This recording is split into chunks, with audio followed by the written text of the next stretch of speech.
farmers because of the assistance it will give in getting rid of a lot of the elements associated with the SPS arrangement. It is the fruition of this government's determination when we came into office to negotiate a closer relationship with the EU, and that is exactly what we've done. Liberal Democrat spokesperson Dr Alping. Thank you, Mr Speaker. As we've just heard, since last we met in this place for these questions, we have had the announcement of the UK-EU SPS agreement, and that is coming as a great reassurance to many Northern Irish agri-food retailers. But the Northern Ireland Chamber has cautioned that key trade barriers remain, particularly around broader regulatory divergence across supply chains and ongoing customs issues under the Windsor framework. So can I ask the Secretary of State how the latest arrangements will ease, in his opinion, East-West trade in practice, and what specific customs reform has he identified and does he intend to pursue to further cut red tape and unlock the full potential of dual market access and latent economic growth in Northern Ireland? Thank you. Well, I would say that in addition to the SPS deal on the issue of customs, the significantly reduced Windsor Framework customs arrangements introduced on the 1st of May will of course remain in place because the UK is not in the EU Customs Union and we have no intention of joining it. And it is clear from the text of the agreement what will be removed and that customs information will remain for SPS goods. But we are working hard to make life easier, and the change that was introduced on the 1st of May, for example, reduced the number of lines of information that needed to be provided from 75 to 21. That is a very good example of how we're working with the EU to make it easier for goods to flow. Sir David Davis. Number 4, sir. Secretary of State. The veterans who served in Operation Banner did so with distinction in very difficult circumstances and ultimately helped to bring about the peace that Northern Ireland now enjoys. We owe them a huge debt of gratitude. I'm currently considering measures for our legacy legislation to ensure better protections for elderly veterans, together with the Defence Secretary and the Minister for Veterans. David Davis. Sir David. Thank you for that. 722 of our soldiers were killed by paramilitary murderers during the Troubles. Not one of those deaths will be revisited. Because of the current circumstances, however, hundreds of brave men who served their country, as he says, with honour, patriotism and integrity, face a sword of Damocles of politically motivated trials hanging over them. I can think of no better example of two-tier justice. Whatever the government does, it has to take that away, and do so in a way that cannot be circumvented by clever, politically motivated lawyers. Will he give the House an undertaking he will do that? Well, I would say to the right honourable gentleman, I agree with what the former Defence Secretary said in 2019. He said the British Army upholds British values, which is the rule of law, and that's what we stand for. I would just caution, if I may, the right honourable gentleman, to be a little bit careful about using the phrase politically motivated prosecutions. I hope I've correctly quoted him, because let us be clear, decisions about any prosecutions in any cases are taken by the independent public prosecution service that is entirely separate from the executive. Shadow Minister Mike Wood. Thank you, Mr Speaker. I strongly support the petition brought forward by my right honourable friend, which, as of this morning, has more than 90,000 signatures, showing the strength of public feeling on this issue. But almost a year ago, the Labour Party published its manifesto saying that it would scrap the Legacy Act, yet it has still presented no alternative. Victims are in limbo and veterans are in limbo. The last Labour government handed out letters of comfort for terrorists, but nothing for elderly veterans. So when will the Secretary of State finally show the House his plans, and how can veterans have confidence that they will get the protection they deserve? Well, I would just say to the honourable gentleman that we've begun the process of repealing and replacing the Legacy Act in the proposed draft remedial order, which would deal with conditional immunity that was struck down by the courts and which we came into office committed to remove because it did not command support across Northern Ireland, because it would have given immunity to terrorists, including terrorists who killed the soldiers that the right honourable gentleman who asked this question referred to earlier. I do intend to bring forward legislation when parliamentary time allows to complete that process, because this government has inherited a completely hopeless piece of legislation which has been found time and time again to be incompatible with our international obligations. Gavin Robinson. Very grateful, Mr. Speaker, and the Secretary of State will know that as part of the Northern Ireland Affairs Select Committee, we've been engaging with victims right across Northern Ireland and the rest of the United Kingdom to assist them in their quest to see some personal closure, truth and justice on legacy. And veterans, like many other victims, have indicated to us that whilst they are listened to, they have not been heard. Will the Secretary of State confirm that he intends to announce his proposals on legacy in parallel with the Irish Government before the summer recess?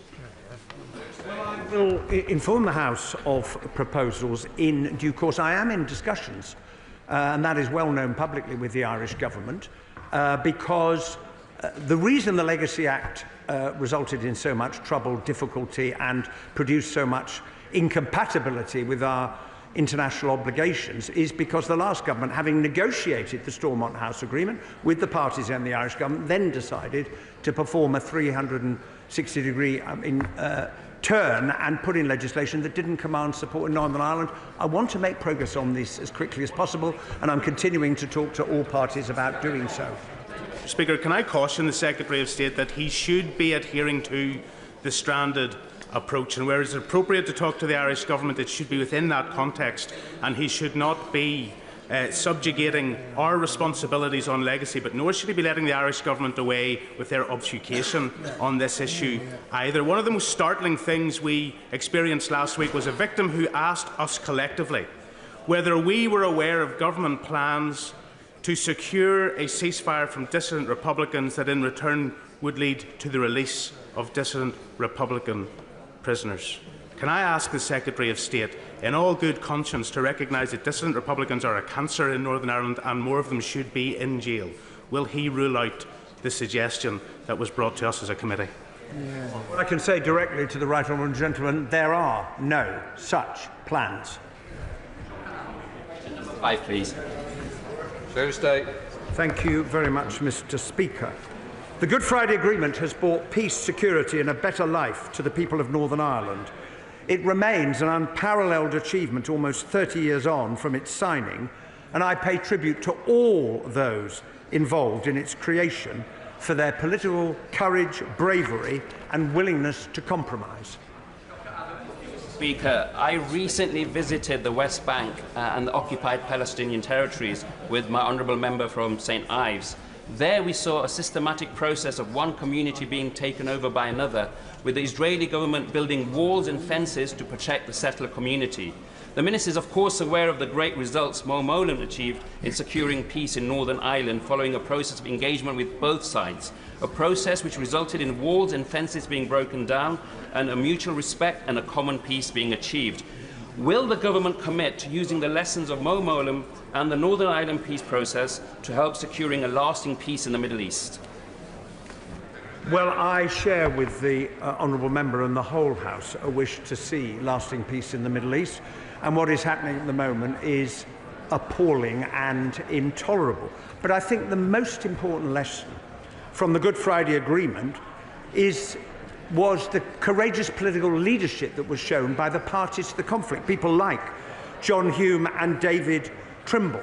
And I just have to say that tragically that same courageous political leadership is absent in the Middle East. Dr. Lauren Sullivan. Number 6, please. Minister. Rates of violence against women and girls are higher in Northern Ireland than anywhere else in the UK. This government is committed to working with the Executive to tackle this emergency, and I have met and supported many politicians and organisations across Northern Ireland who are doing just that. Minister Phillips and I recently met in Belfast with the Northern Ireland TEO and Justice Ministers to discuss working closely together, including on online safety and support for frontline organisations. Lawrence Sullivan. Thank you very much, Mr. Speaker.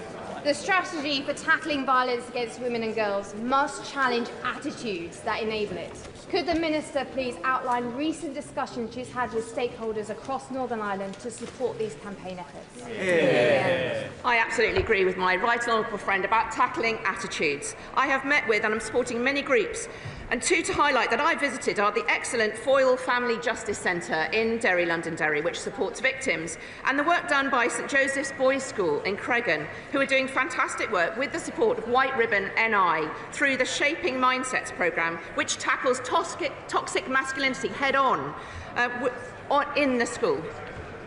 Shannon. Mr. Speaker, can I thank the Minister of State for Northern Ireland for all she does in relation to her visits and the people she's encouraging across Northern Ireland, especially women and ladies and young girls. Minister, those are encouraging visits, but what we really need to see in Northern Ireland is legislative change, harder sentences, longer sentences and more people being convicted. What discussions has the Minister had with the Police and Justice Minister in Northern Ireland to ensure that legislatively we're moving fast to try and stop with all the violence against women and ladies in Northern Ireland? I thank the honourable member for raising this, and he's absolutely right that this needs to be absolutely rooted in what happens on the ground. I've met with the executive unit who's working with the police to tackle perpetrators, and they are seeing evidence of doing that. Legislation can join up between our jurisdictions, is absolutely right, but also tackling online. That's what's come across to me in many of the visits. So the Online Safety Act is now being enacted through Ofcom, who is doing a consultation in Belfast recently about its draft guidance. It proposes practical steps for online safety on tackling misogyny, on pylons, on domestic abuse and other harm. So he's absolutely right. It's those efforts on the ground that we can all do by working together. Luke Evans. Number 7, Mr. Speaker. Secretary of State. The trade deal with the United States of America, together with the agreements with the EU and India, are very significant. Northern Ireland exporters, including services, technology and farming, will benefit in the same way as other parts of the UK. In particular, the US deal is a major opportunity for Northern Ireland farmers to sell their high-quality beef to a US market of over 300 million people. Dr. Luke Evans. I'm grateful to the Secretary of State for his answer, but there seems to be wildly different interpretations of what this means for Northern Ireland.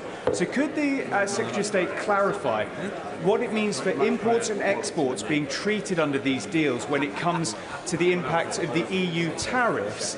And was this explicitly discussed at the EU-UK summit? Well, the honourable gentleman is right to point out that in the event of there being EU retaliatory tariffs directed at the United States of America, it would have an impact in Northern Ireland because of its dual market access. I can write further to him with details about how precisely it works. It depends partly on whether there is less or more than a 3% difference between the tariff in the EU and the tariff that applies in the UK. Minister. Secretary of State. Thank you, Mr. Speaker. The union between Great Britain and Northern Ireland, which we will be discussing next month at the East-West Council, remains strong. The deal with the EU will enable the smooth flow of agri-food and plants within the UK's internal market, and that's why it has been overwhelmingly welcomed by businesses. Jim Allister. In referring to the deal with the EU, what the Secretary of State of course ignores is that Northern Ireland continues to be under foreign customs code provisions, which means there are still customs checks on all goods, including agricultural, moving within this United Kingdom. Can I ask the Secretary of State, when it comes to strengthening the Union, ideologically, personally, is he committed to the Union? Not asking is he committed to the consent principle. Any separatist can accept that. Is he personally and ideologically a unionist? I and the government support the union, and I also support the Good Friday Agreement, just to point out to the honourable gentleman, when it comes to customs arrangements, there are no mandatory checks. There are checks as applied generally on the basis of risk and intelligence. Greg Smith. 9, sir. Front bench. Second.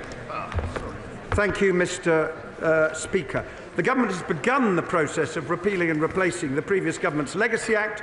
The draft remedial order in Parliament represents the first step, and the government will address the other issues arising from several court findings of incompatibility in primary legislation. Thank you, Mr. Speaker. I listened carefully to the answers the Secretary of State gave just now to my right honourable friend, the Shadow Secretary of State, and to my right honourable friend for Goole and Pocklington. He must understand the severe anxiety, particularly for our veterans, of not having a timescale on this. So will he at least commit to putting a deadline on it and also to taking seriously the findings of the Policy Exchange report? Well, I listened carefully to all the representations that are made to me, including that report which I have read. I am committed to bringing forward legislation as soon as possible. It is subject to the availability of parliamentary time, but this government has come into office absolutely committed to remedying the absolute failure that the Legacy Act passed by the last government represents. Right, we come to Prime Minister's questions. Lewis Cocky. Question number 1, please, Mr. Speaker. Prime Minister.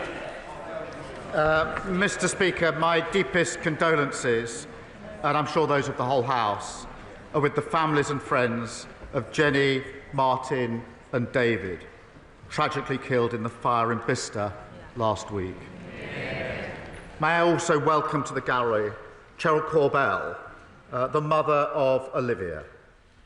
I'm always humbled by those with the courage to respond to appalling heartbreak by campaigning for change.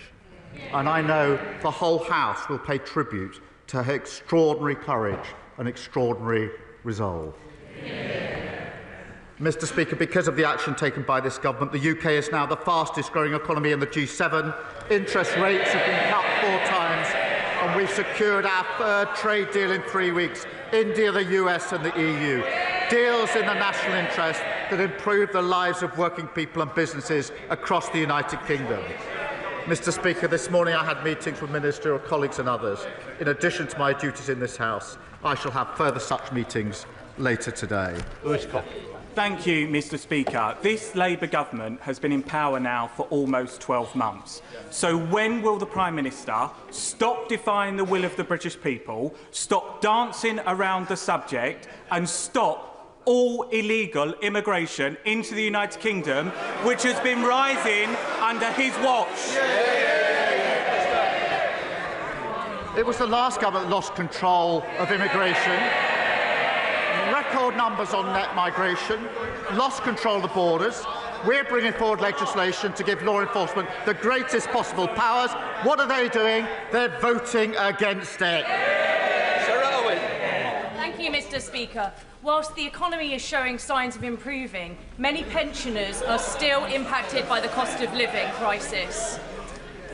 People in Luton who have worked hard all their lives, seeing their precious savings slip away. So can the Prime Minister tell us what measures he will take to help struggling pensioners in towns like mine? Prime Minister.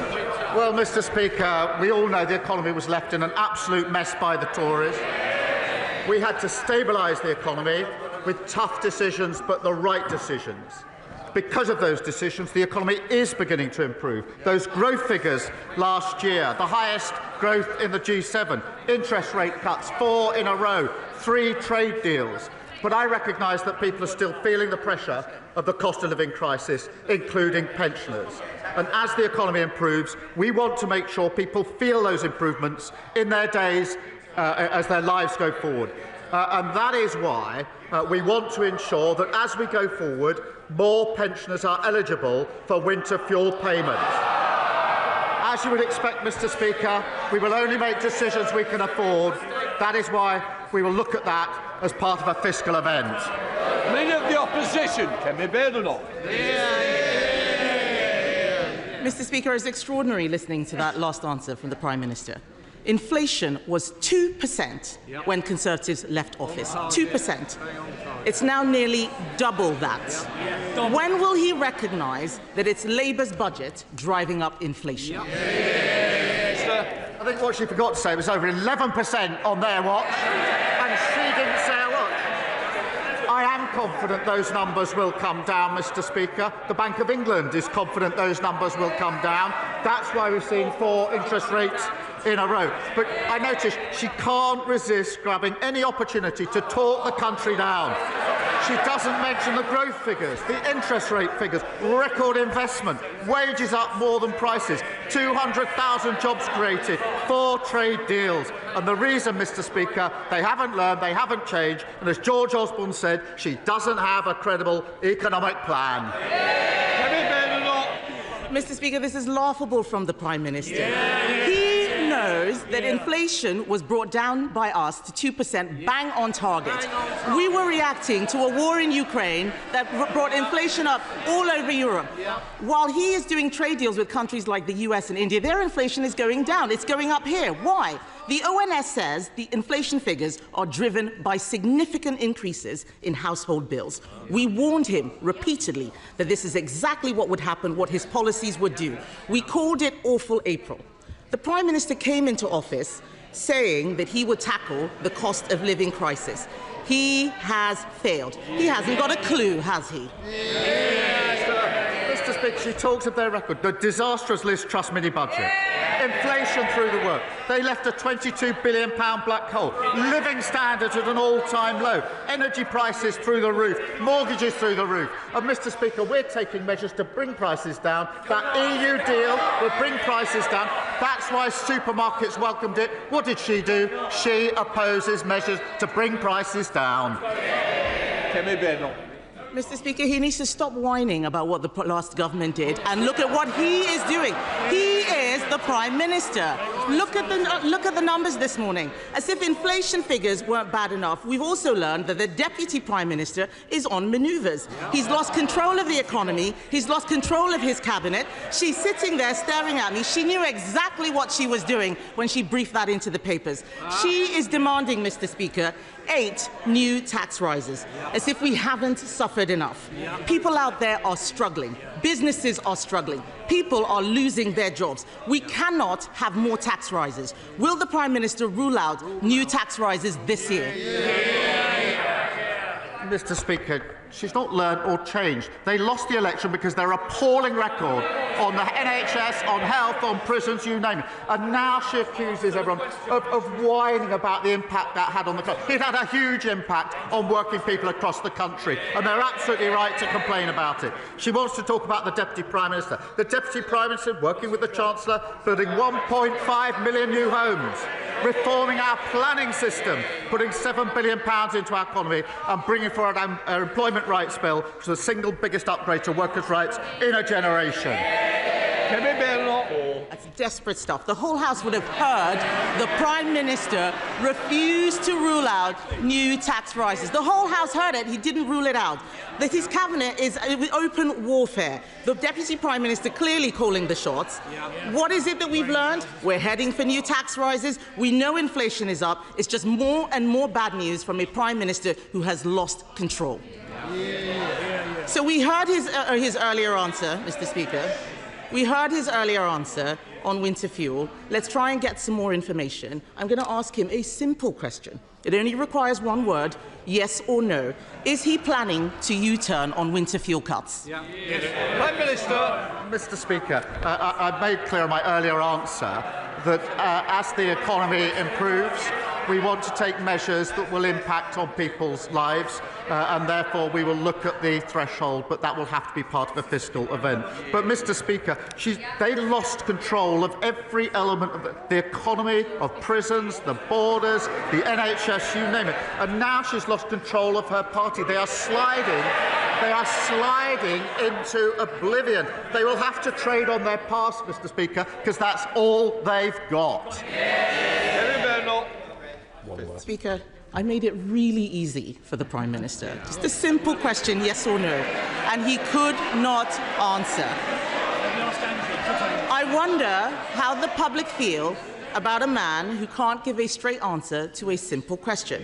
And you look at all of them behind him, all of them cheering, when this inevitable U-turn on winter fuel comes, and it will, from a desperate Prime Minister. What will he say to the 348 MPs who went over the top and voted for the winter fuel cut last September? Just like the British public, how can any of them ever trust him again? Mr. Speaker, it's only because of the measures we've taken that the economy is improving. Growth at the highest rate since in the G7. 4 interest rate cuts, 3 trade deals because countries want to trade with this country because of the decisions that we've made. All of those decisions opposed by the party opposite. They've learned absolutely nothing and they're going absolutely nowhere. Mr. Speaker, this is a Prime Minister who says he's taking measures.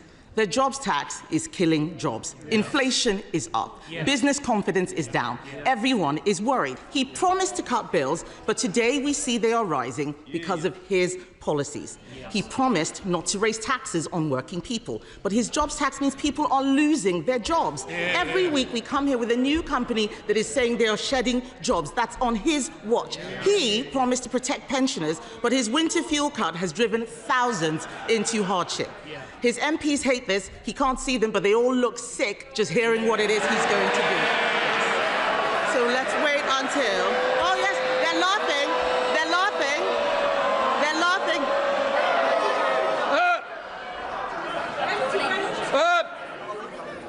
I expect better from whips. And boys on at the back, I've got my eye on you. Kemi Badenoch. Mr. Speaker. Mr. Speaker. Order. Order. Sorry. Which one wants to leave first? If I hear it, there we are. They've got the first volunteer. Are you going to behave? Kemi Badenoch.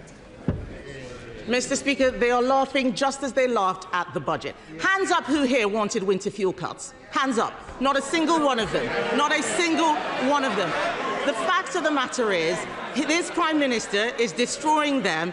They need to look at what they are doing to the country. The truth is, we all know that it's this Prime Minister, this Labour government and their policies that are shafting the country, isn't it? Prime Minister. Mr. Speaker, they look in pretty good form to me, and there's lots of them. Mr. Speaker, she talks about business confidence. Yesterday, I didn't have time to read out the list of all the businesses that have come out in support of our EU deal.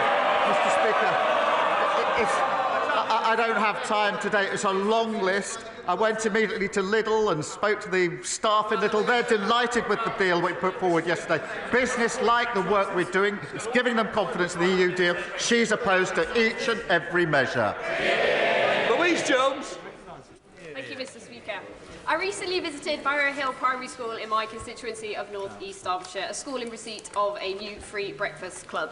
The team there are doing a fantastic job, but challenges still remain. What more can we do as a government to support both them and local parents to give the children of Barrow Hill the start in life that they deserve?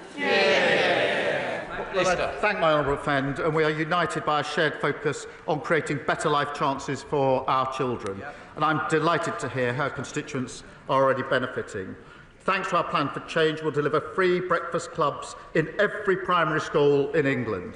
And I'm determined to support parents to give every child the best start in life. And that's why we're rolling out free childcare, expanding the first 300 school-based nurseries and delivering more family hubs. Sherette David, the leader of the Liberal Democrats. Thank you, Mr. Speaker. Can I associate myself with the Prime Minister's remarks about the terrible fire in Bicester last Thursday? I know from my honourable friend, the member for Bicester and Woodstock, how deeply the close-knit community there has been affected by this tragedy. And firefighters Martin Sadler and Jenny Logan were true heroes, as was Dave Chester. And I hope the full prayers and thoughts of the House are with their loved ones and with the 2 firefighters still in hospital. Mr. Speaker, the Prime Minister has rightly said that his new trade deals will give a much-needed boost to economic growth and thus to the public finances. So will the Prime Minister make sure that struggling families and pensioners see the benefits of the growth. He teased the House with his first answer to his honourable friend, the member for Luton North. So will he commit now to reversing his cuts to the winter fuel payment in full? Mr. Speaker, firstly, can I just thank him for his comments about the Bicester tragedy. It's very important that in a moment like this the House does come together. And we are taking measures, obviously, to help with the cost of living crisis, and that's why the EU deal yesterday was so important, because the impact it will have on prices, particularly in supermarkets, directly affecting those who are affected by the cost of living crisis. Mr. Speaker, what I said before was this, that the economy is beginning to improve. People are still feeling the pressure. That's why we're taking the measures that we are. That's why we're striking the trade deals that we are striking. As that improves, I do want people to feel the benefit of the measures that we are taking. And that is why I want to ensure that more pensioners are eligible for winter fuel. It is important that, as you'd expect, that we are clear we can afford the decisions we're making, and that's why it will now be looked at a fiscal event. Sherrod David. Mr. Speaker, I think I welcome what the Prime Minister has said, but we will look at the details, and I hope he will use some of these new proceeds to help others like carers, because the government's changes to PIP will have big consequences for family carers, like Ginny, who cares for her husband Tim, who has myotonic dystrophy. Ginny holds her husband's hand to keep him steady as he walks. He falls frequently and chokes on his food. Ginny is the sole earner in the family. She works part-time on top of caring for Tim. But she's calculated that under the government's cuts, her family will lose £12,000 a year. So can the Prime Minister tell Ginny and many family carers like her, what does he expect them to do? Mr. Speaker, we have approached this on the basis of the principles that we must support those who need support. On the question of getting people into work, that we should support people into work where they can work, and of course, where they can work, they should. But it is undeniably the case that the current arrangements don't work and need to be reformed. And that's why we're bringing forward reform, necessary reform, to ensure the system works better. Annalise Mitchell. Mr. Speaker, yesterday in this place I read the victim impact statement Cheryl Corbell never got to say to her daughter's killer, Thomas Cashman, because he refused to face her in court. I made up Olivia's Law past second reading, but until it gets royal assent, criminals can still not show up and deny victims justice. So will the Prime Minister commit to making sure Olivia's Law becomes law as fast as possible? Yeah. Prime Minister. Can I thank her for reading that victim impact statement? Because I know from talking to Cheryl just how hard it was for her to make that victim impact statement in the first place. It took a huge amount of courage and grief. And she wanted to read that statement to the perpetrator, as she should have been able to do. And I know how visceral the pain is to her of not being able to have done so from the meetings I've had with her. So I do thank my honourable friend for allowing that victim impact statement to be heard by the whole world, by being read out in this chamber.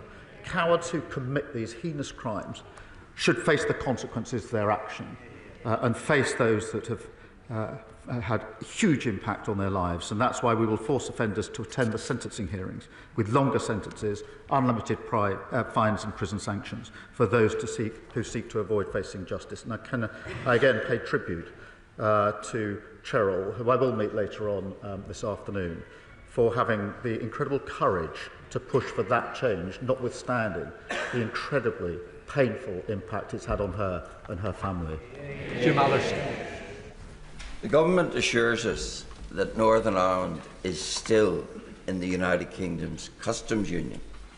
If so, how is it then that British steel can be sold to the United States tariff-free, but if the same British steel is sold into Northern Ireland, it's subject to EU tariffs? Why on Monday did the Prime Minister not even try to take back control over the trade laws that govern Northern Ireland? Well, Mr. Speaker, it is important that we reduce tariffs on steel into the US market or other markets, including the EU markets, for obvious reasons. It is also vital that we seek to ensure that we reduce any barriers in trade within the United Kingdom as a whole. Yesterday was a step towards that. There's further work to do, but we do want to get to that place where we can trade without those barriers in the United Kingdom. We'll continue to work on that. Andrew Pex. Thank you, Mr. Speaker. The Prime Minister will know that thriving high streets are essential to local growth. But in cities like mine, people are increasingly concerned by the uncontrolled growth of betting shops and vape stores. Research shows this concern is not isolated. Nearly half of betting shops and gambling stores are in the 20% of places which are struggling the most, like Peterborough. So can I ask the Prime Minister, will he ask his departments to meet with me and campaigners so we can discuss ways that local communities like mine can take back control of our high streets? My honourable friend is an excellent champion for his constituents, and we are committed to supporting our nation's high streets to adapt and thrive. Planning applications are required for any new betting office to make sure locals have a say on individual cases, and communities can use the planning system to allow for a change of use of their properties. And I will make sure that he gets the meeting that is asked for. Michael. Thank you, Mr. Speaker. On Friday, the EFRA Select Committee published its report on the Government's vision for agriculture. The committee agrees with the Government that land purchase being used to shelter wealth from inheritance tax is a problem that needs to be tackled. As a cross-party committee with a government majority, however, we took the unanimous view that the Government's current proposals for inheritance tax reform will catch too many family farms who will simply not be able to pay the bill. We are asking for the changes to be paused and reworked. Will the Prime Minister listen to the Select Committee and those on his own benches who want to tackle tax evasion and support the farmers who keep producing food for the nation's table?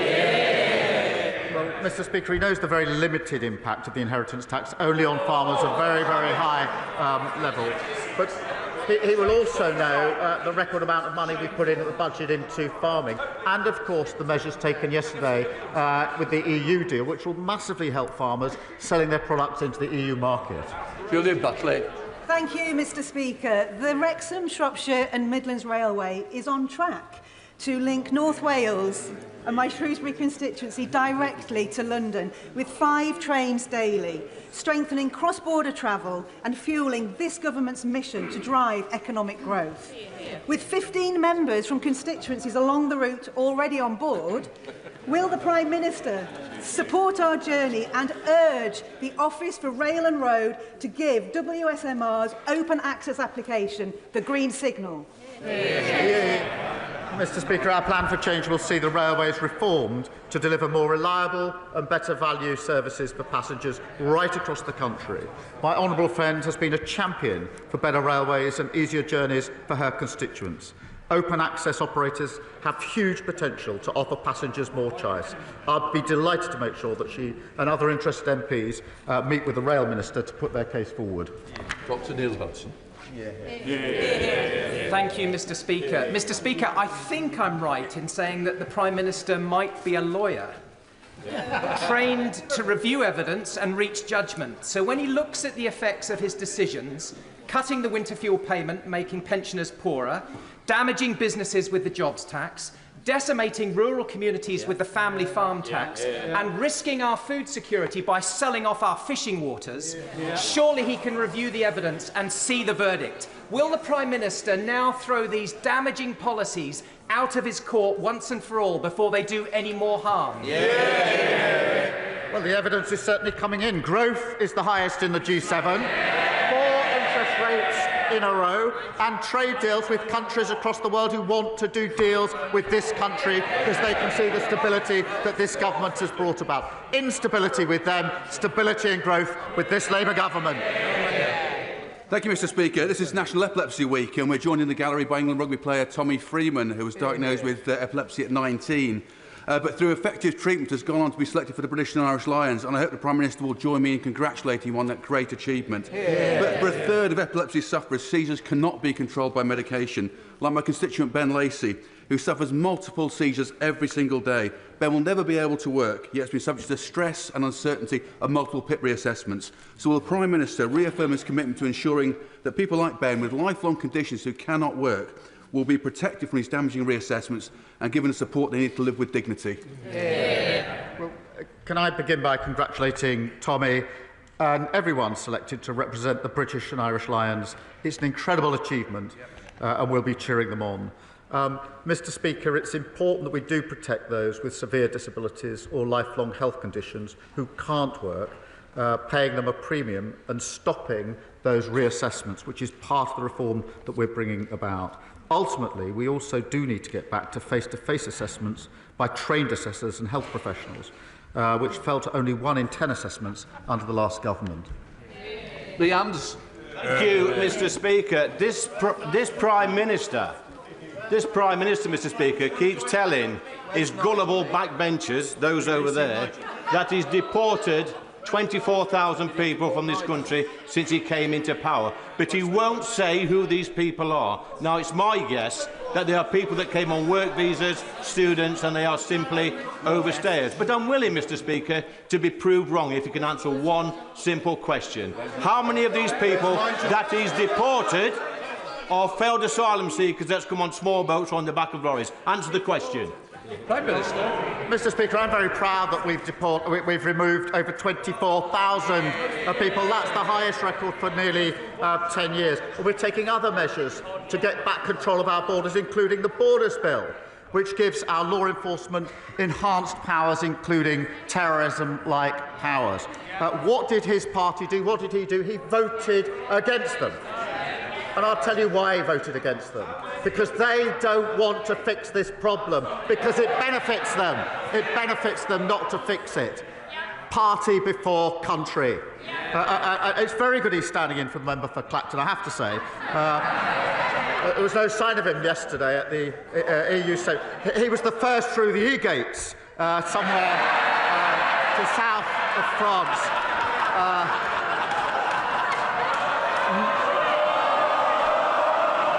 Nice work if you can get it. Christine Sullivan. Thank you, Mr. Speaker. I welcome the Government's investment of £680 million into mental health support. Meanwhile, in Scotland, many children in my constituency of Bathgate and Linlithgow are stuck on an NHS Lothian neurodevelopmental waiting list, which was only recently seen patients referred in March 2022. This delay can lead to poor mental health, with children ending up on a CAMHS waiting list too. How will the Prime Minister work with devolved governments to ensure faster diagnosis and greater support so that no child across these aisles grows up on a waiting list? Well, I thank you for her question. She rightly raises the broken promises of the SNP on mental health services powerfully. It is important, and we will have positive discussion with devolved governments to work on addressing mental health waiting times. But look, the SNP promised to invest in frontline mental health services, then cut them by £54 million in real terms this year. Now, with a record settlement in the budget, 2 decades in power, the SNP are out of excuses and out of ideas, and Scotland deserves better than that. If the Prime Minister agrees that the Israeli government starving children to death is monstrous, why does he think it's OK for the UK to continue to sell Israel the equipment for the fighter jets to drop bombs on these starving children? What we contribute into a pot is parts for fighter jets. And if we were to stop that, they couldn't be used by other countries in the other conflicts, including those in which we are involved. It doesn't know the detail at all. They're not sold directly. They go into a pot. If we were to stop that, they wouldn't then be available to others around the world who desperately need them in the conflicts they're engaged in. And that's why we won't do it. Cat Ettles. Thank you, Mr. Speaker. The Dementia Gateway, my constituency of Stourbridge, was recently at risk of closure following £42 million worth of budget cuts by the Conservative-run Dudley Council. The Gateway is a vital service for dementia patients and their carers, providing daytime activities, advice and support from trained advisors, and following a well-fought campaign with cross-party support, the Dementia Gateway has been saved. So this Dementia Action Week, would the Prime Minister join me in congratulating Lisa and the campaigners? And does he agree with me that services like the Dementia Gateway in Stourbridge are essential and support the government's mission to provide quality care in our communities close to home? Yeah. Well, can I thank my honourable friend and celebrate Lisa and all those who've saved this important source of local support. The party opposite left local councils on the brink, unable to provide these vital services, letting down patients across the country. We are committed to improving dementia care through our Plan for Change, which is why we provided £69 billion boost for local government, invested £26 billion in the NHS, and made £3.7 billion available for social care, including an £880 million increase in the social care grant. Rupert Lowe. Thank you, Mr. Speaker. Does the Prime Minister agree that imprisoning Lucy Connolly, a young mother with a 12-year-old daughter, for one foolish social media post, soon deleted, is clearly not an efficient or fair use of prison? Mr. Speaker, sentencing is a matter for our courts, and I celebrate the fact that we have independent courts in this country. I am strongly in favour of free speech. We've had free speech in this country for a very long time, and we protect it fiercely. But I'm equally against incitement to violence against other people. And I will always support the action taken by our police and courts to keep our streets and people safe. Paul Foster. Thanks, Mr. Speaker. Mr. Speaker, I recently visited St Catherine's Hospice in Lostock, which serves wonderfully my constituents of South Ribble, those of Ribble Valley, and some of your constituents of Chorley, Mr. Speaker. I discovered, speaking to them, that they have to pay in excess of £350,000 a year for medication, and it can only be sourced from the private sector, not the NHS. Doing some investigating, I found there's an ICB postcode lottery out there. Some ICBs fully fund and supply our medication, some subsidise, some don't supply it at all. There's also a disparity where evidence supports that hospices in the more deprived areas aren't funded, those in the more affluent areas are funded. Would the Prime Minister please speak with the Secretary of State for Health and Social Care as a matter of urgency and get free medication supplied by all ICBs to all hospices across the country? Well, Mr. Speaker, we have put record amounts into the NHS in the budget, and we're beginning to see the results of that. I accept the point he makes, and we will look again to make sure the money is properly used in the most efficient way. We're a Hobbs. Thank you, Mr. Speaker. A month ago, I was denied entry into Hong Kong on a private visit. At the absence of any explanation, this seems to hint at a hidden blacklist aimed to silence any MP who speaks up against human rights abuses from the Chinese government. Many of us from any political party. Does he agree with me that this is an attack on all of us? And will he personally seek reassurances from the Hong Kong authorities that no British parliamentarian will be denied entry in this way again? Well, can I thank her? Her experience is deeply concerning, and I know it must have affected her. I think she was hoping to see and later saw her grandchild, but it must have impacted on her, and it is deeply concerning. We need to recognise that. Ministers have raised it, including the Foreign Secretary, on numerous occasions with their counterparts both in China and Hong Kong, preventing UK citizens, including members of Parliament, from entering Hong Kong without justification, or for simply expressing their views, is completely unacceptable, and it will only undermine Hong Kong's international reputation and the relationship that we have with them. And so we will continue to raise it. John MacDonald. Mr. Speaker, you will know that I've raised on several occasions in the House the case of Alaa Abd El Fattah, the British-Egyptian human rights campaigner, who for several years now, many years now, has been imprisoned in Egypt, and whose mother, Layla, went on a 100-day hunger strike. I want to thank the Prime Minister for fulfilling his promise to contact the President Sisi of Egypt to secure Alaa's release. But unfortunately, months on now, and Alaa remains in prison, and Layla this week has started her hunger strike again. Could I appeal to him to speak directly again to President Sisi to secure Alaa's release? Well, can I thank him for raising this, not just today, but on the many occasions that he has. It is incredibly important that we do everything we can in this case. I have met Layla and given her my commitment to do everything I possibly can. I have had a number of contacts myself, but I'm not going to stop doing everything within my power to secure release. Thank you very much, Mr. Speaker. Would the Prime Minister join me in welcoming my constituent Teddy, who is 6 years old, and with his mum Laura, who've come to see us today at Prime Minister's Questions. Teddy is a self-professed eco-warrior on a mission to change the world. He started out by saving thousands of plastic chocolate and sweet tubs from landfill because they're not currently recyclable. Will the Prime Minister commit to ask his Minister for Local Government to meet with Teddy and myself to discuss how we make these tubs recyclable? And does he agree with me that no matter how small you are never too little to make a big difference? Well, can I welcome Teddy on my behalf and on behalf, I think, of the whole House. It is really incredible that Teddy has done so much already and is in the gallery somewhere.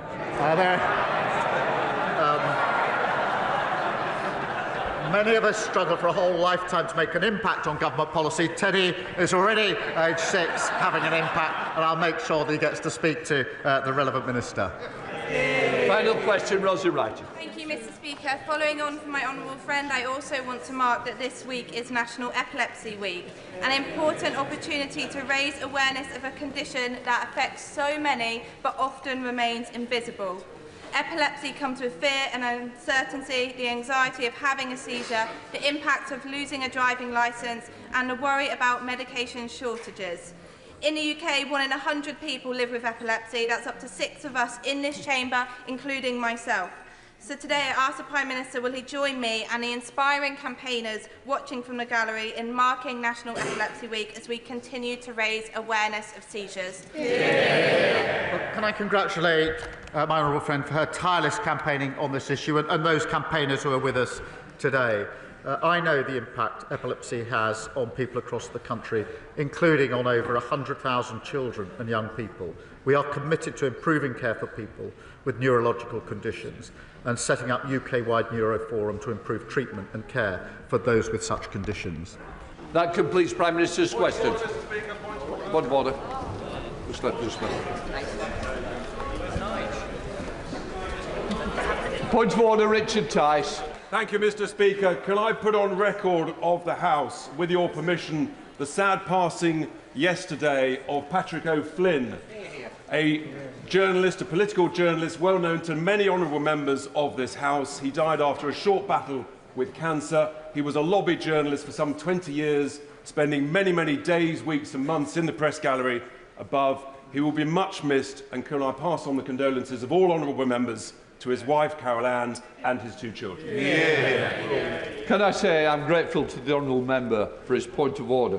Patrick was a long-serving and well-respected member of the lobby. I'm sure the whole House will wish to join me in sending our condolences to his family for somebody who was taken so young. Point of order, Kirsty. Thank you, Mr. Speaker. Mr. Speaker, I'm seeking your guidance on how I get a response from the Department for Work and Pensions. I've written to the Secretary of State in relation to one of my constituents who was told by a first-tier tribunal that DWP must pay him, backdated to January 2020. We've been chasing the department for over a month for a response. This tribunal decision was in February. Can he advise how we can get a response? I think the honourable lady knows exactly what she's going to do next. But I would say she's certainly put on the record. I hope the bench has heard. I do find it pretty appalling that government departments aren't answering all members of all political parties on time to their correspondence, because in the end, the backbenchers are answerable to their constituents. And if they can't get the reply from departments, they're letting down the members. So I hope they are listening and answering as we speak. Right. Let us move on to 10-minute rule motion. Just let it clear a little.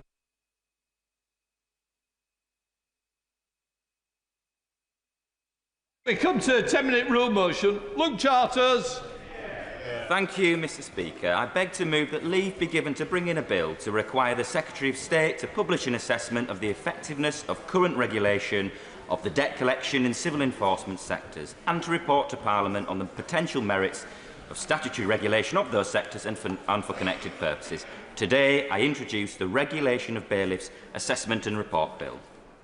We are in this place to speak up when others can't, to put right what's clearly wrong. This bill, to get a grip on rogue bailiffs, does exactly that. Today I want to share some truly heartbreaking stories of vulnerable people left absolutely petrified in their own homes, disabled